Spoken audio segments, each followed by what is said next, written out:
Today we'll be looking at the eighth wonder of the world, the backside of water, only on the world-famous Jungle Cruise. This is Ride Commandos.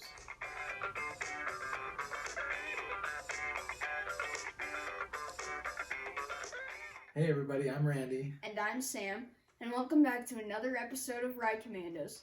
If you didn't see our last video where we raided Space Mountain, we suggest you check that out after you watch this video. Today, as you can see by my hat here, we're going to be raiding Indiana Jones in the Temple of the Forbidden Jungle Cruise. Wait, we're not doing Indiana Jones. And your greens, buddy. Sorry. No, ride shame. We're just kidding. Obviously, today we're rating Jungle Cruise. We'd love it if you liked and subscribed and left us some comments down below and gave us some of your feedback. And now let's get into the video. So Sam's going to give us some fast facts about the Jungle Cruise. Jungle Cruise opened in 1955 with the park. It was based off of the movie African Queen. The water in Jungle Cruise is 5 feet deep. 5 feet deep. Stand up for a sec, Sam. Yeah, you drown. So stay in the boat if you are under 5 feet. The ride also uses lots of different kinds of plants, from tropical even to local plants, like an orange tree that's turned upside down. And Randy has one fun fact. Alright, well my fun fact goes back a long ways into when I was a kid and we went to Disneyland for the first time. I was given this old album which says the Tiki Room, but on the back side of the record is actually a narration of the Jungle Cruise. And I remember growing up, we used to listen to this quite often. It has some cool pictures of the Jungle Cruise as it used to be, which is similar. The boats are a little different colored. But the main thing that makes it interesting is that the original Jungle Cruise was not the funny Jungle Cruise that we get today. In fact, it was more like a nature documentary with very serious skippers that tried to make it a little on the scary side, you know, firing their guns at charging hippos. And I remember growing up, I listened to this album and think of how cool and exotic the Jungle Cruise was. And then when I went back as a teenager, and all of a sudden everything was funny, all the skippers were cracking dad jokes, I thought, this is kind of lame. So it's kind of changed over the years, and I think it's an acquired taste, and if you just put yourself in the right mood, you can really enjoy the Jungle Cruise. So now, let's get into rating the ride. Just like last episode, we'll be rating it on 5 categories. Let's get into the first one, the exterior. The exterior for Jungle Cruise is pretty cool. It's at Adventureland, which is already like really immersive with the plants around you. It feels like a jungle. The building, it does look like an old 1930s building. They've done it really well. I think there are maybe a couple things that they could add for decoration and things like that. So I'm going to give it a 9 out of 10. Yeah, I'm going to pretty much agree with what Sam said. The exterior isn't quite as big and splashy as Space Mountain, but it fits perfectly into Adventureland. And Adventureland, of course, is probably my favorite land just because of how lush and green and exotic it feels. So it does have that great facade of a British trading company, and just leads you right into the mystery of the ride that's to come. So I love it. I'm going to give it a 10 out of 10. So this leads us to the queue. The queue is pretty cool. It's great when it's not a hot day with tons of people, because there are a lot of switchbacks and you tend to get a little really compacted in with the people. But there's lots to look at if you look around the queue, some artifacts and pictures on the wall, maps and things that you would expect in an old trading company type of place. And the music in the background is kind of some 1930s, 40s era old-timey music. I can't even describe it, but it just sounds great. It fits the scene that you're in.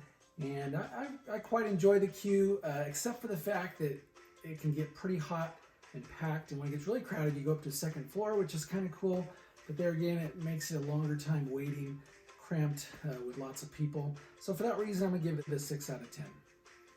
Yeah, I agree with you on this one. It is a cool queue. It does have that 30s feel. there are a lot of switchbacks, like you said, and it gets hot there. So I'm also going to give it a 6 out of 10. And now, after you're done with the queue, you come to the boarding area. The boarding area is still immersive, still has that jungle feel, and you come up to the boats, and the boarding area is fine. I mean, it kind of just looks like a dock, but you get in the boat, and the seats are basically kind of just benches. They're not the most comfortable thing ever, but it does fit the theme. The boat itself does look pretty cool, though. So I'm gonna give the boarding area and ride vehicles a 7 out of 10. Yeah, it's a cool little area. Nothing too showy, but the show is all in the plant background, the exotic looking river, and these old-fashioned boats that look like they came straight out of the 1930s.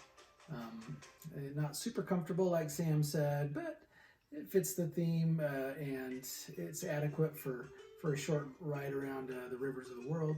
So I quite enjoy the vehicle itself. I think it's really cool looking, so I'm going to give it an 8 out of 10. Okay, let's move on to the ride itself. The ride can be fun, it can be cheesy, kind of depends on your attitude and depends on the skipper that you get. Like I mentioned before, it's kind of more of a comedy routine. You get to see some cool animal animatronics fitting into the different regions of the world. There's some fun show scenes, some memorable jokes. A lot of times it's how the skipper delivers the jokes as to how good it is. I've had some good ones, some bad ones. So overall, the ride I really enjoy. I think it looks cool, and even at night it looks really cool when things are lit up and it's a little more dark and mysterious. So I quite enjoy the ride, and I'm willing to get past the cheese factor and just sit back and enjoy it for what it is. So I'm going to give it a solid 8 out of 10. Yeah, I agree with you that it kind of depends on your mood and the skipper. And like you said, there are some cool things to look at, like the jungle and the animatronics. It's a really cool feel. I'm going to give the ride itself a 7 out of 10. And now we come to our final category, the X Factor. Today's X Factor is going to be a little different than some other ones that we'll be doing later on in other videos, because today's X Factor is the skippers. Now, your ride experience kind of depends a lot on the skippers themselves and how they deliver their jokes and stuff like that. I mean, you could get a skipper that's just not that good, kind of monotone, or you could get a skipper who introduces some new jokes and is really funny. So our skipper's X Factor is going to be based on a range, and I give the X Factor a 3 through 8 out of 10. Yeah, I'll just go right along with you. 3 through 8, it's super variable depending on who you get. And another X Factor that some may have experienced, but it wasn't there very long, and that's the overlay for Christmas, the Jingle Cruise, where they kind of throw, like, Christmas explodes all over the jungle. There's ornaments and decorations everywhere. It's okay. It's something different. It's not nearly as fun or immersive as the Haunted Mansion or the Ghost Galaxy overlays, but I think some people enjoy it for the Christmas time of year. It makes it kind of fun, but nothing special, so it's just kind of a meh. I'm also going to say same thing, that 3 to 8 out of 10 range for me. And so my final score is 35 to 40 out of 50, depending on, like we said, the type of Jungle Cruise experience with your skipper that you have. Yeah, I'm pretty close with you. I give it a 32 through 37 out of 50. Well, that's it for our Jungle Cruise episode. Here's hoping that someday that poor little zebra will wake up, because the lions have been guarding him for a long time. So, I'll give a little teaser for our next episode. This next episode, we're going to cover a ride in a different land. And this ride is based on a movie it's a short movie that came packaged together with another movie that's very popular at Halloween time. So see if you can guess what our next episode will be. And in the meantime, like we said earlier, we'd love it if you liked and subscribed and left us feedback and comments in the comments section below. So just remember, for those about to ride, you salute.